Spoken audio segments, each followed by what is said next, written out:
I now welcome Simon Holmes of Court, Page Research Centre and Blueprint Institute to give evidence today.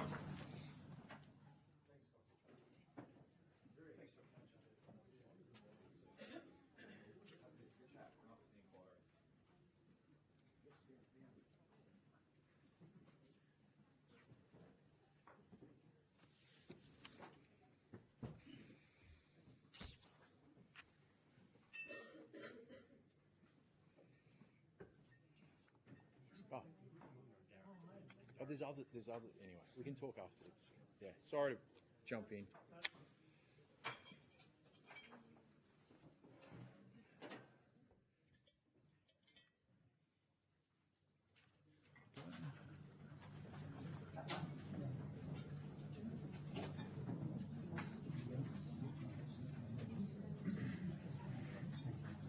For the Hansard record, would you please state your name and capacity in which you appear before the committee, and we'll start with you, Mr. Record. Yes, it's Simon Holmes of Court, and I'm appearing in a personal capacity. Hi, my name is Liana Downey, and I'm here in my capacity as the CEO of the Blueprint Institute, an independent economic policy think tank. Thank you. Hello, I'm Jared Holland. I'm appearing as CEO of the Page Research Centre. Thank you. This hearing is a legal proceeding of the Parliament. The giving of false or misleading evidence is a serious matter and may be regarded as a contempt of Parliament. The evidence given today will be recorded by Hansard and attracts parliamentary privilege. Before I invite you to make a brief opening statement and we proceed to discussions, would you please state if you're a current or former member of a political party or a union or an investor in the renewable or nuclear industries, please? We'll start with you, Mr. Record. Yes, I have never been a member of a political party, and a small portion of my investments, less than 2%, are in Australian renewables, which I believe is similar to most Australian super. Cheers, thank you. Hi, I'm not and haven't been a member of a political party. I'm not a member of a union. I may have been a member of a union in my teen years. All good. And I have no direct investments in renewables or nuclear. Thank you. Mr. Holland. I'm a member of the National Party, the Bathurst branch. Thank you. I now invite you to all make a brief opening statement before we head into discussions. Mr. We'll start with you. Thank you very much. Let me start by disclosing that I'm a big fan of nuclear energy. I've visited 7 nuclear power stations, 4 operational, 3 in various stages of decommissioning. I have taken a nuclear energy course at MIT. I've visited nuclear companies such as GE, Hitachi and Bill Gates' TerraPower, and met with asset owners such as Ontario Power Generation and Southern Company. I think nuclear technology is amazing, and I wish Australia had built nuclear instead of coal in the 1970s and 80s. There are 3 points I wish to land today. First is on cost. Just this week, CSIRO came out with its updated Gen Cost report. The report lists a nuclear nth of a kind cost of nearly $9,000 a kilowatt. My learned colleague from the Page Research Centre claims that similar figures are too high and we should be using costs that are 60% lower. The figure from Gen Cost is not an estimate of what the first unit in Australia would cost. The Shadow Energy Minister keeps referring to next of a kind cost. CSIRO is not presenting next of a kind, but rather nth of a kind. This is a very different metric that I hope the panel can get their head around. Nth of a kind is the cost you pay when there is a warm supply chain, one that has built a number of units without delays between, one after the other. CSIRO's modelling is very simplistic on the South Korean experience, which has enjoyed a well-established nuclear industry that has constructed 30 reactors over almost 50 years. Even with a mature design, the first unit built in Australia would encounter significant first-of-a-kind costs. A 100% premium would not be unusual. In fact, if the cost of our first unit was double CSIRO's nth of a kind, it'd be the cheapest nuclear built in the Western world this century.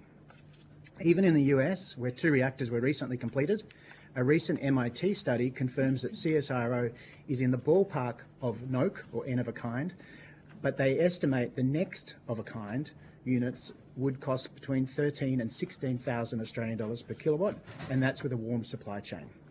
But we should be wary of the NOAK trap. NOAK assumes that nothing goes wrong, and we will get better with each build. Most Western countries have seen costs generally escalate with each build, what is known as a negative learning rate, or as what one of my colleagues recently called a forgetting rate. A 100% premium for the first unit in Australia would be generous, and that's just the estimated cost. The Danish mega project expert Bent Flubier has compiled data from thousands of mega projects to show that billion-dollar projects habitually blow out in cost and schedule. In his list of 25 project types, nuclear power comes in as the third worst with an average cost overrun of 120%. Our Commonwealth has sponsored construction projects over the last decade, such as the National Broadband Network, Snowy 2.0, Kurri Kurri Gas Peaking Plant, the Inland Rail, and the failed commuter car parks project. Our Commonwealth has a terrible record for project delivery. On schedule, the two supposed experts have told this inquiry they believe we could build 7 reactors before 2037. This is complete nonsense. In my submission, I have set out an optimistic schedule, including a Gantt chart, showing 2044 as an optimistic estimate for commercial operation of our first nuclear plant. And that's with fantastical assumptions. That assumes we have durable, multi-partisan support that exists at both the Commonwealth and state level over 7 to 10 parliamentary terms. It assumes that the program enjoys smooth passage through environmental and nuclear approval processes. It assumes that the multi-billion-dollar mega project is completed on time, on budget. It assumes that governments and the public turn a blind eye to the terrible economics, and it assumes that the significant integration challenges that nuclear faces in Australia do not impact the project schedule or viability. 2044 would be an optimistic target for commercial operation of the first nuclear power unit. It is practically impossible to go faster, and even 2044 relies on the coalition controlling the House and the Senate 6 months from now, the states dropping bans and keeping that support in place for 20 years. Lastly, I want to talk about the gap, the energy gap. It's a mistake to think there are some crossroads where we're pondering whether to go renewables or go nuclear. We are well into an energy transition. A dozen years ago, just 10% of our electricity came from renewables. It's now almost 40%. AEMO projects that a dozen years from now, more than 90% of our electricity will come from renewables. Our electricity demand is set to double by 2045, and nuclear has no realistic prospect of contributing to that growth. Even if we were to get the first plant built by the mid-2040s, continue to build at the rate that France did in its heyday, nuclear power could provide almost 1/4 of our electricity in 2050, but only 4% of the energy in our grid between now and 2050. Shoehorning in any more than a trivial amount of nuclear means pausing or significantly slowing our present transition. If we were to stop large-scale renewable energy development today, which some, including the Deputy Leader of the Opposition, have suggested, we would have a gap of 3,700 terawatt hours to fill. That's the equivalent of 18 years of all current generation. The obvious way to fill that gap is to extend the life of the 17 aged and increasingly unreliable coal power stations in the NEM by 20 plus years and add a huge amount of gas we don't have. The increase in carbon emissions is measured in gigatons and would prevent Australia from fulfilling its international net zero commitments. Extending the life of coal power stations is hard. The Commonwealth doesn't own any of them. The extensions would be incredibly expensive, and historically they have a poor history of success.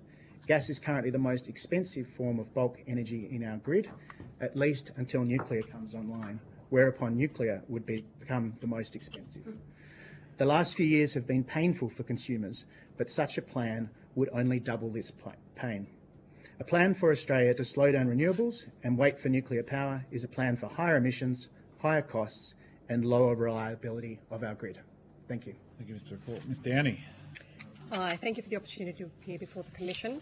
I've worked on the question of the economic implications of decarbonisation on the Australian economy over the last 20 years, including leading the development of first greenhouse gas abatement cost curve for Australia in 2008 while working at McKinsey & Company. And I've worked on strategy and policy on energy and climate-related matters on and off over the last 25 years. My interest in the subject of climate actually came out of my work in financial services. It was work in insurance and with actuaries, the number crunchers at insurance companies who live and breathe by the cold, hard facts of cost. And these reinsurers have been raising the flag on climate change since the 1980s, and for good reason. Extreme weather events are costly, and the increase in number and cost of extreme weather events has been fivefold. It costs Australia currently, on average, $38 billion per year for extreme weather events, a cost that's set to increase up to $94 billion per year by 2050. The transition is costly. Not undertaking the transition is also costly. I make this point because it's really important to understand the idea of a 2050 target is not an arbitrary point in time. It's a target that's based on an annual reduction in emissions, because if you think about emissions as pouring salt into water, every year you continue to pour salt, the concentration increases. There's a direct correlation between the increase in carbon in the atmosphere and this increase in adverse weather events. And it's important because it's critical to understand that it matters not what we do in 10 years or at 2050, it matters what we do each and every year, because we actually need to slow the rate of that salt pouring in the water to ensure that we stabilise the concentration. Our recommendations are about the no-brainers, the things that we urgently must do as a society, and we must do them now. We need to establish technology-agnostic biodiversity and environmental standards. That needs to happen now. It may be in our future that nuclear comes online. The time to think about the standards that we want to set is today. We should have done this in terms of biodiversity standards, waste management standards for renewables. We haven't. It's an inefficient thing to do, to wait until you have a technology come online and then retrospectively ask for changes in policy. The US government can talk to this. In the last year alone, there have been 4 major national litigations regarding nuclear waste. The legal liability of the US government could rise to about $16.2 billion. It's critical to get clear, and Labor's failure to deliver on commitments to overhaul the Environmental Protection and Biodiversity Conservation Act are a real problem. They're an economic problem.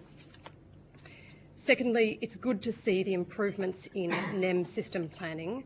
There's been much discussion about the ISP, and let's be clear, the ISP was never intended originally to be a kind of start from scratch plan. It was a delivery by a department to answer the question, how might we get there given existing government commitments? So it's good to see the increased scrutiny of the ISP and the commitment to ensuring that there is a good shared understanding of what is and isn't in that document. Obviously, there's lots of confusion about LCOE and total system costs, something the Commission has talked about extensively. I think it's important to note that LCOE is the only metric you can compare technology by technology, because total system cost is a function of the mix in the whole grid and system. You can't have a total system cost for a particular technology because it depends on how much you've got and where they sit. So it's critical that there is good scrutiny on that modelling, that it includes full system costs, committed and anticipated transmission, and we believe that there is a huge opportunity to revisit transmission planning in a way that reflects new technologies and doesn't simply replicate the existing model of plugging and playing with existing poles and wires into existing locations. There's an opportunity to reduce transmission costs if that transmission is revisited. It's important to acknowledge that any inclusion of nuclear will also include transmission costs in the same way that renewables increases transmission costs. Good modelling should also include the do-nothing scenario because of the costs I talked about earlier. The costs of the $38 billion are very close to the total system costs of the transition, but those are the costs of doing nothing. It's critical that we avoid ideological divides by including both renewables and nuclear scenarios so we can have a good shared understanding of what might be possible and how much things cost. We urgently need to address imminent supply gaps. As we've just heard, we are not doing well on our renewables rollout. We are not on track to deliver the commitment, and we need a good hard look at why that is the case. There are real constraints that Australia is facing. Those are constraints that would absolutely be the case with the inclusion of nuclear as well. We are struggling to deliver housing for people who need it. Building a house is a hell of a lot simpler than building a nuclear power plant. And we have real constraints around construction, around skills, around labour. We also, as my colleague just referred to, we have a poor track record when it comes to large-scale infrastructure investments, and we need to be honest about the skills that we have when we make our plans. Lastly, it is critical that we enable and support further research on emerging nuclear technologies. For a long time, for a decade now, there has been good promise around SMR technologies. They're not yet commercial, and so I think we need to always tread that with caution. But it's critical that we actually have good good, clear, shared understanding of what might be possible. Some of those technologies address the very real concerns that Australians have had around nuclear. Some of those technologies promise waste reduction. They promise addressing the role of waste. They promise safety concerns, and they address things around nuclear weaponry proliferation. It's critical that we continue to ensure that we do have good research. This is an area where we have struggled in Australia to date. Thank you. Thank you. Mr. Holland. I'd like to thank the inquiry for the opportunity to speak. So, as I mentioned, I'm Gerard Holland. I'm the CEO of the Page Research Centre. The Page Research Centre is a regionally based think tank that is primarily concerned with producing the best outcomes for rural and regional Australia. We are firmly convinced that with our regionally integrated economy, the better outcomes for the regions mean better outcomes for all Australians. This particular research focus brings us to the areas of national security and defence, productivity, and in particular, energy policy. And we've been trying to uncover how do you produce energy as cheap, as reliable, as secure as possible, while still maintaining our fundamental responsibility to steward the natural environment. A couple of things have happened over the last couple of years, and I've been talking to some regional producers who are really feeling the pinch because of these increase in energy prices. Watermelon farmer I was speaking to near Cowra a couple of weeks ago now pays $130,000 a year in electricity bills just to keep his watermelons chilled before the supermarkets can come and pick them up. This is because we've seen a real increase, inflation adjusted, of 60% in our electricity bills over the last 10 years. This has almost coincided directly with the build out from 3% of our electricity being produced by renewables to a 34% production by renewables. Now, on paper, this looks great. We've added about 15,000 megawatts of nameplate capacity to the NEM, but 85% of this has come from intermittent and renewable sources. At the same time, we've only added about 2,500 megawatts of dispatchable electricity, which has primarily come in batteries, which don't operate 24/7, need to be charged, and gas turbines, which is more expensive in Australia than coal plants. At the same time, we've seen about 4,500 megawatts decommissioned off the grid, meaning we've lost about 2,500 megawatts in dispatchable capacity from the grid. Now, New South Wales experienced the challenge of this last week. When we had risk of blackouts, we had the AEMO pulling emergency procedures in order to stop certain large industrial operators to stop blackouts from happening, and a huge surging spot price of around $17,000. The truth is, whilst we've pivoted away from dispatchable capacity, that dispatchable demand is still required in the grid, and coal still makes up about 60% of the NEM's electricity generation. So this question of dispatchable electricity that's cheap, reliable and secure is at the heart of what I think this discussion is about and the trajectory that we should go on. Looking at Gen cost, both last year's and the most recent report that came out this year, there are a couple of figures that we found quite startling regarding the projected costs of building a nuclear industry here. I think I agree with others on the panel that whilst SMRs are exciting, they aren't necessarily the cheapest pathway for Australia. And actually, if you look at large reactors, multiple units on one site, that seems to be the most cost-effective way to do it. If you're in government, it's not your job to average out lots of other different nations and see where they have got to. You have to select a provider and partner with them that you think is going to deliver you the best possible product. And one of those providers that we looked at was KEPCO. Now, from KEPCO's example, we came to some quite interesting findings. So for a start, they produced their Baraka reactors in the UAE at 35% cheaper than Gen cost projects. Now, this is despite the fact that it required over 20,000 modifications to allow for the UAE's quite arid and harsh circumstances, including 26% higher seawater temperature than the Koreans are used to, maximum summer temperatures of another 26%, 37% salinity in their seawater they were used to cool. And so despite all these modifications, able to produce it 35% cheaper than the CSIRO predicts. And then if you look at the Shinkoya reactors within South Korea, some of their most recent reactors, they come in about 2.6 times cheaper than what Gen cost predicts.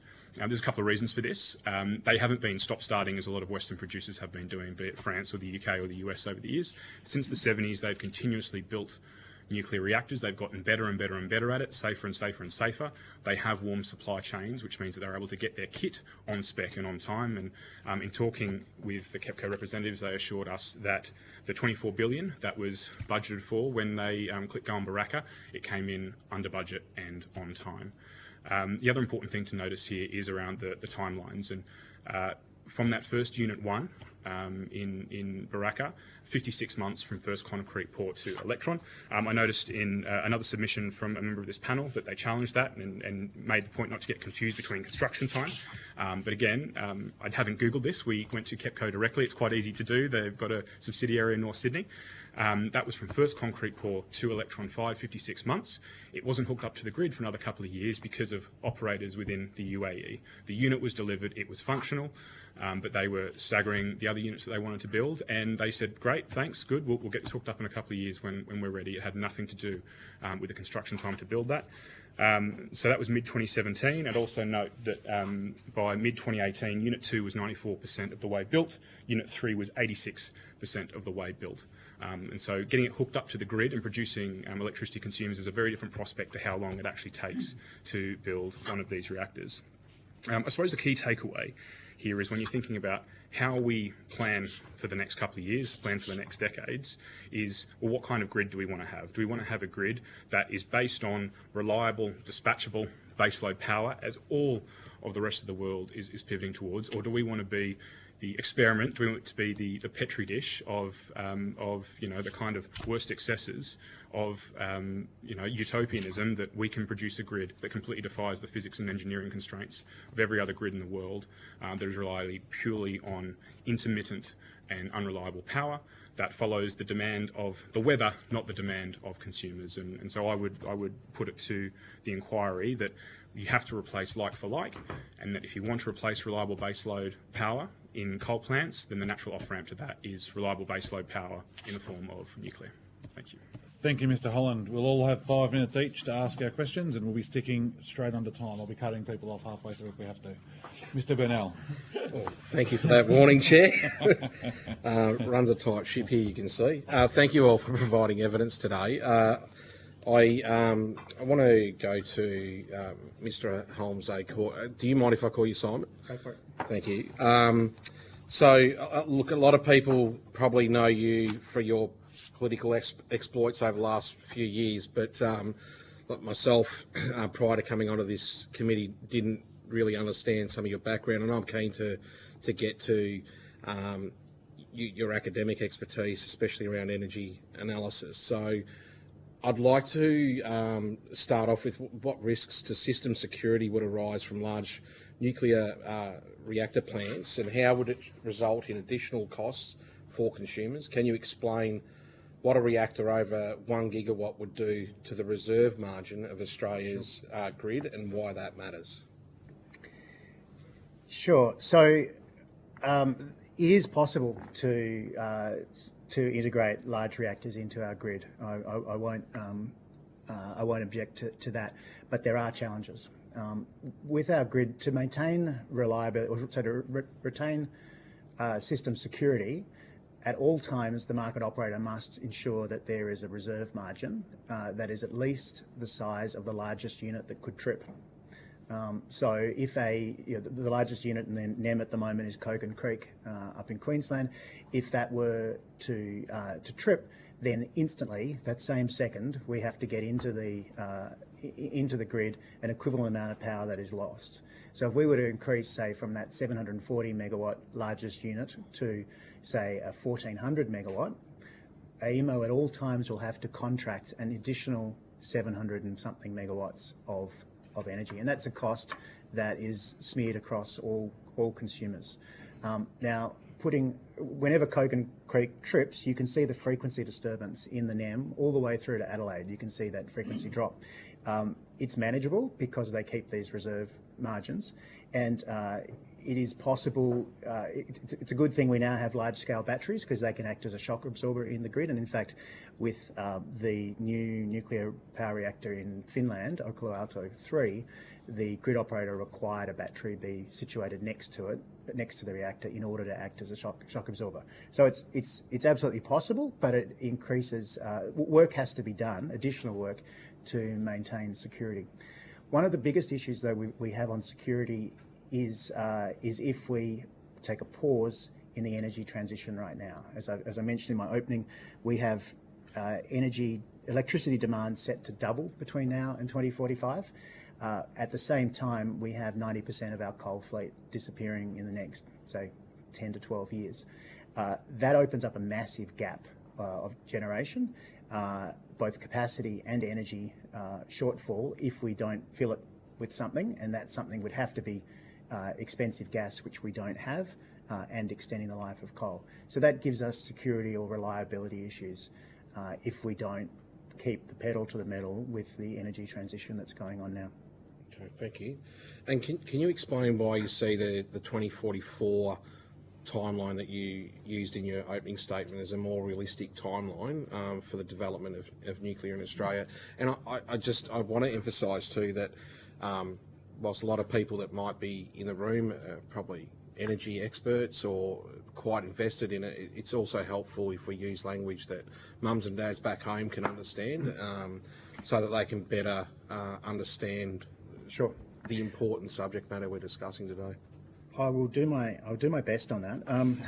Sorry. No, it's good. I spent a lot of my time trying to communicate the complexities of the energy transition, so I'll give it my best shot.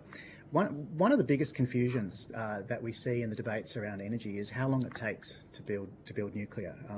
My learned colleague to my far left talked about 5 years from start of construction to operation of the Baraka reactor. And while he might have been told that, the numbers reported to the International Atomic Energy Agency, which are highly regulated, tell a very different story. One of the important thing to understand is when the nuclear industry talks about the start of construction, what they mean is the first nuclear-grade concrete poured under the reactor or the nuclear island. Often sites have started construction 4 years in advance of that. If you look at aerial photographs of, say, the VC Summer or the Vogel plants, 3 years before construction starts, they are massive construction sites, and up to a quarter of the cost of the construction project has already been expended before that first concrete. All the rebars in, all the civil works are done in, site roads, much of the supporting infrastructure of the nuclear power station is in, and they mark the end of construction when the reactor is connected to the grid, not when it starts generating, but that first moment. That timeline that we heard before in the UAE, from when the first nuclear concrete was poured to the reactor becoming critical, so no energy can be generated until the reactor becomes critical, that alone was 8 years, 8.1 years, and it took another, I believe, 12 months after that before the reactor reached commercial operation. Now, before construction, in the UAE, it was pretty fast. It was it was about 12 months from groundbreaking to that first nuclear concrete, but generally we see in the Western world, it's more like 4 years for the civils on site. Now, that's just for the civils on site. I'll give you an example. Really quick here, Mr. Holmes. Okay, I'll be really quick. One of the newest nations to sign up to nuclear, and with the Koreans, is Czechia, former Czech Republic. They decided in 2022 to build a new reactor. They put it out to tender, took 2 years to come back. They're going to spend a year to sign it. They expect to break ground a couple of years from now, start pouring that nuclear concrete in 2029 for first commercial operation in 2038. Now, this is a country that's got 66 years of nuclear experience. They started good 2 years ago in making the decision we're going to go do it, and they're not going to have it till 2038. So there's not a hope in hell that we're going to have nuclear before 2040 in Australia. And I've shown with a set of fantastical assumptions, such as bipartisanship across federal and state level of government, with that and a whole lot of other fantastical assumptions, 2044 is an optimistic schedule. Thank you. Mr. Chester. Thank you, Chair. And I note Mr. Holmes Court is appearing today as an individual, but he's also the convener of Climate 200. And the successful Teal Party candidates in the last election all live in metropolitan areas, which none of them have large-scale renewables planned for more coal or nuclear power stations. So I guess my questions are more directed towards the Page Institute, which focuses on rural and regional areas. And I'm interested in your feedback in relation to a conversation I've had with one of Australia's almost nuclear experts. Is we have somewhat of an Anglo bias, a bit of an Anglo arrogance in this conversation, and we should be looking more closely at the Korean experience. And from your submission, you have focused a lot on the Korean experience. Could you expand a bit more on how that may be transferable to an Australian environment? Just before you do, Mr. Holland, Mr. Holmes of Court. I'd just like to raise an objection. Mr. Chester made a reference to, I think he said, the Teal Party. There is no such thing as a Teal Party. Climate 200 has supported 23 candidates across the country at the last federal election, many of them in regional and rural areas, and we will be doing the same at a slightly larger scale at the next election. But yeah, there is no such thing as a Teal Party. I'd like to correct the record on that. Thank you. And can we just make sure for all of us here as committee members, can we just make sure we're respectful to the witnesses that are here to do today, please? So, Mr. Holland. Thank you, and thank you for the question, Mr. Chester.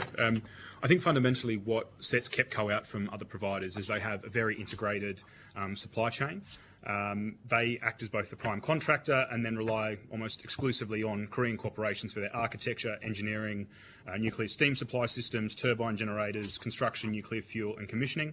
And so KEPCO essentially ensures cohesive project management and then cultural alignment. So if you were to partner with a South Korean body such as KEPCO, it would really be up to us how we decide how we want to play that. Do we want them to come in, deliver it on time, on budget, cheaply, utilising their own systems and supply chains, and to really sort of smash that Anglo bias that you mentioned? Or there's a really good case that actually, no, we'd want to do a lot of the concrete, the rebar, the steel, the fabrication, etc. here, because it would produce jobs for local communities. But again, these are political decisions more so than engineering concerns. I think what the KEPCO example proves is that you can do it in 56 months. There are political concerns around that and the choices you make, but these are the realms of politics, not necessarily in the realms of engineering. Thanks, Mr. Holland. It was also put to us by one of the US experts that Australia has a very sophisticated construction sector, and a lot of the work in terms of construction, civil construction activity could be done by the existing workforce. There was a less specialised work required than perhaps people anticipated. Is that what your understanding is? A lot of it's civil construction activity? Yeah, I think so. I think Australians should be proud of our construction sector, and we have some of the best workers in the world. Ironically, the challenge to our construction sector is not our workers; it's the cost of energy. And the reason that construction costs have ballooned over the last couple of years is because we've pursued a route towards more intermittent and non-dispatchable sources, and are reliant on peaking fuels such as gas.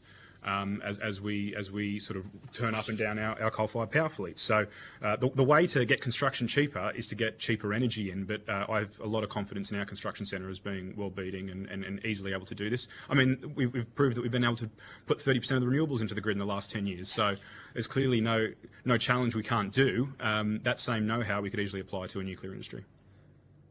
Time's against us a little bit, but I just want to refer briefly, if you could, to the regulatory framework. It's been put to us by a nuclear lawyer in Adelaide that the regulatory framework could be achieved within 12 months if there was a political will. But we've had a bureaucrat in Canberra, I can't remember the exact agency, tell us it would take 8 years to establish the regulatory framework. Do you have any reflections at all in terms of the regulatory framework and how advanced Australia is already in terms of its role in the global nuclear industry? So I'm slightly more pessimistic on the regulatory framework, and I think it does come back down to a question of political will. In another neck of the woods, when we've been looking at national security, particularly with our place in the AUKUS alliance, I've been talking to national security experts, particularly in the US, who are quite concerned about where we are at with our regulatory framework with regards to nuclear, and there is a serious risk that Australia might get booted from AUKUS if we don't get our skates on. So completely independently of nuclear energy generation, there's a lot of work and a lot of catch-up that we need to do in order to make sure that we're ready to receive these nuclear subs when they come in the next couple of years. And so again, that does come down to political will, and my understanding is the current government have been dragging their feet. But if we actually decided we wanted to do this, it wouldn't take long to get that process. And again, we can learn from the Brits, we can learn from the US. We might have an Anglo bias, but we also have an Anglo friendship, and we have partners who actually want to see us do this and want to see us do this in a timely manner. My final question is in relation to levels of community support, and I'm not sure whether Page has done any work in this regard. I am aware of a poll that was done in the Gippsland electorate of 1,300 people, and 55% of the people said they would support a nuclear power station being built at the Loy Yang site. Have you done any poll, any research in regional areas to inform the debate in terms of what level of community support there is or isn't for a transition which involves nuclear and renewable energy? I can't necessarily speak to polling, but I can speak to my personal experience. So I've spoken at a number of events in Lithgow, in the New England, in the Riverina, particularly about this question and listening to community concerns. And I've only experienced an enormous groundswell of support for a nuclear industry. I think particularly in Lithgow, they're really concerned about what happens to that community once coal gets run down, as apparently is currently the plan to decommission these sites. And there's dead high streets that are looking for new investment, and renewables can't provide that. They're fly in, fly out jobs that need a bit of tweaking and maintenance every couple of months. All the construction crews come in and go out. A nuclear industry would be 60, 80, 100 years, however long you want to go, of regular 2,500 jobs. Plus all the technicians, and it's also they're multi-industry jobs as well. You've got everything from your boiler makers and your welders and your security guards, all the way up to nuclear physicists, technicians, and of course all the educational opportunities that produce around that. If you've got, say, Charles Sturt University, starts actually training people in becoming nuclear technicians. So when I'm in regional communities, they're saying great, a lot less transmission across our farmland, a lot less construction and wind turbines across our hills. And a lot of jobs for the next 10, 20, 30 years. So Thank you, a lot Mr. of support. Chester. Mr. Thanks, Chair. Yeah, thank you all for coming and giving testimony. Apologies if I cut in, because I know we're very short on time, so I might, if I wrap up, if you've answered the question. But Ms. Downey, nice to see you again. Blueprint did a report, noting it did note it require substantial uplift in renewable energy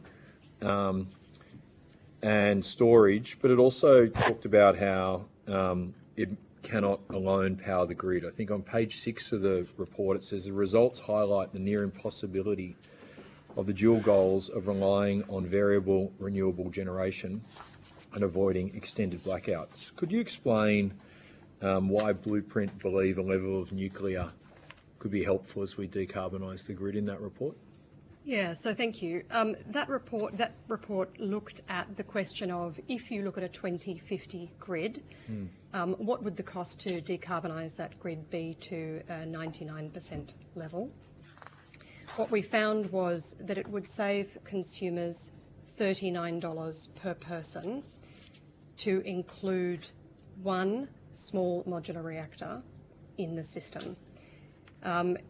We found that it would cost $70 per person more if you didn't have gas with CCS. The thing that's important to understand about grid security is that the costs become important only as you approach that peak. So solar and wind are very cost-effective technologies. Yep. And as you said, we absolutely need to be continuing and in fact increasing the pace of the renewables rollout to ensure that we have a cost-effective transition. But I would also say that so what we didn't find was that there was an economic rationale for including large-scale nuclear into the grid. We did find that there was an opportunity potentially to save, as I said, $39 per person in 2050 if you included a small modular reactor. We disagree with the premise that you need to replace like for like, in part because the grid has already changed. So the thing that is impacting transmission costs is the nature of energy that we have in the grid today, the intermittent nature of that power. That's also impacting the acceleration of ageing coal-fired power plants. Could you just talk a little bit about, because it's something we've heard a lot of different testimony on, and just be good to get to get Blueprint on the record.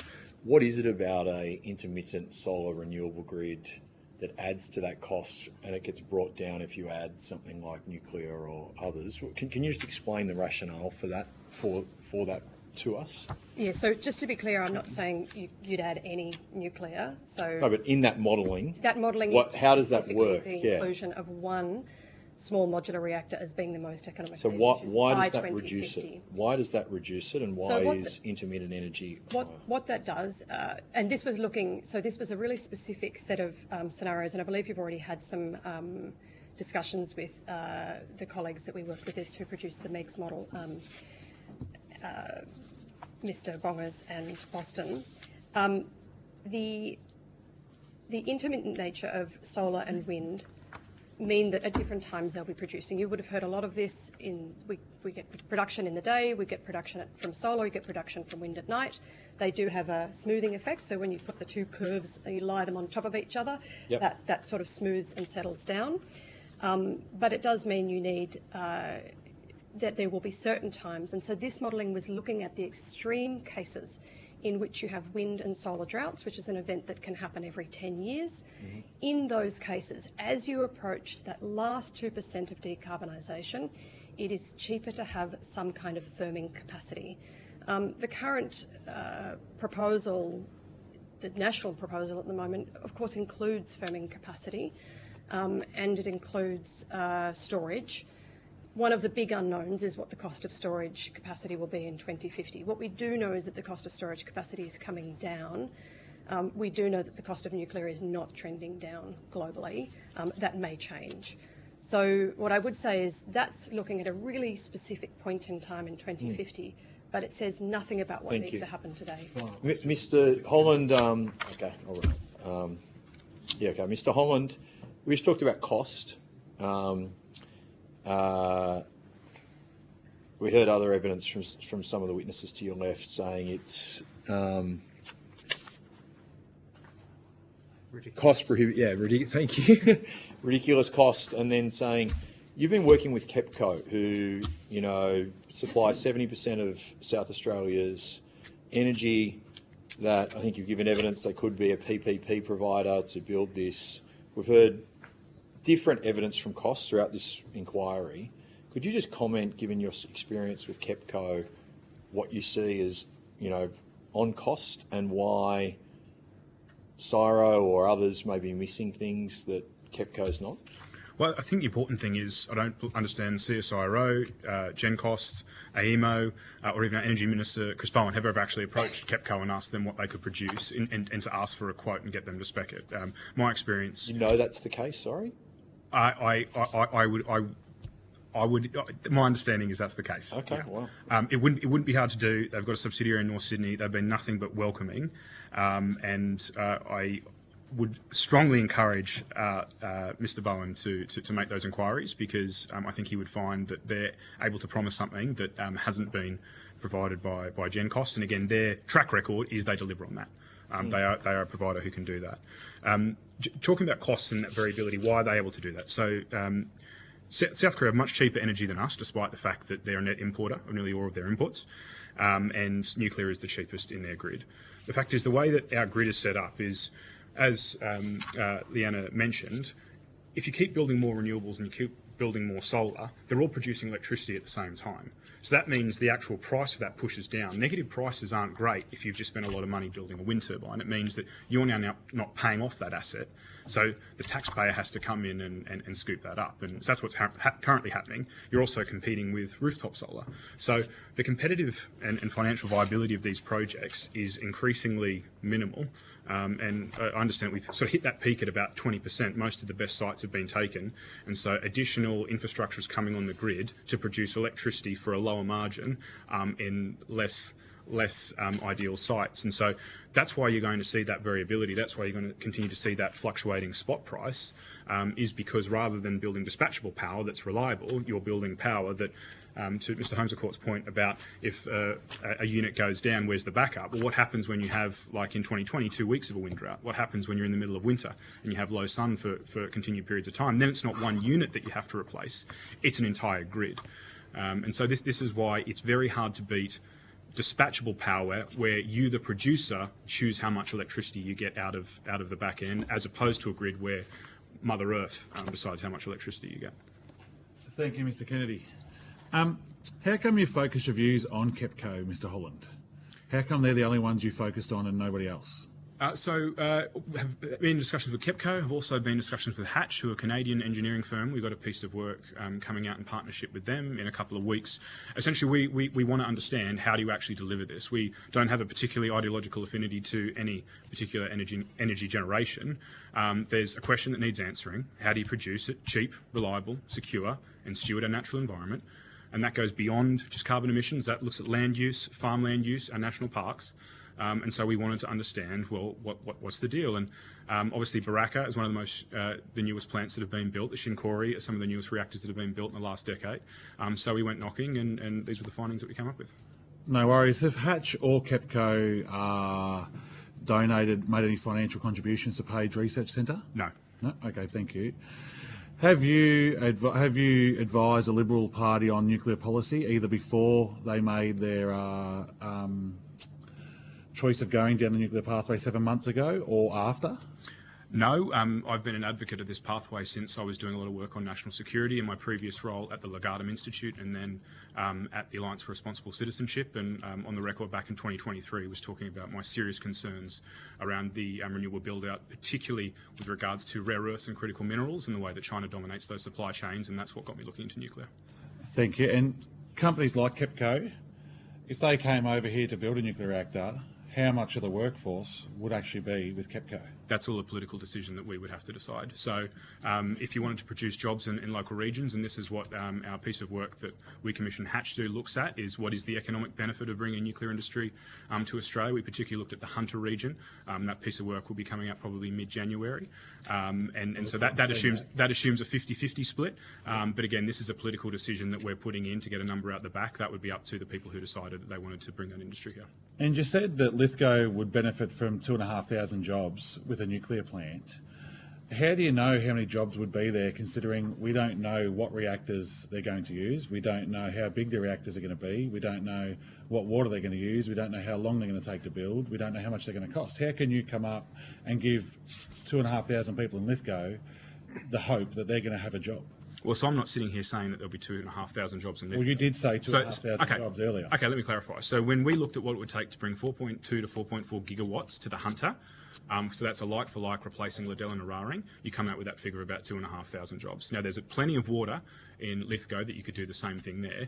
To be honest, if I'm looking at it and I'm looking at the 7 sites that the coalition has identified, I don't think you need them all. I think the cheapest pathways is to pick 2 or 3 of those sites and go big on those sites. I envisage a scenario where actually you have different sites competing with each other because they want the jobs, they want the labour force, and they want the energy. So that could be Lithgow, it could be the Hunter, it could be Gladstone. That again, these are all political decisions to be made. Thank you very much. And Ms Downey, just a quick question for you. Do you think that the renewable rollout should be slowed down to wait for the nuclear process to possibly happen? It would be absolutely economically irrational to slow down the rollout of renewables.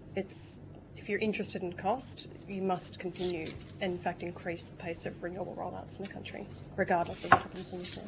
Thank you very much, and thank you very much for your time all today. Appreciate you coming. Chair, could we just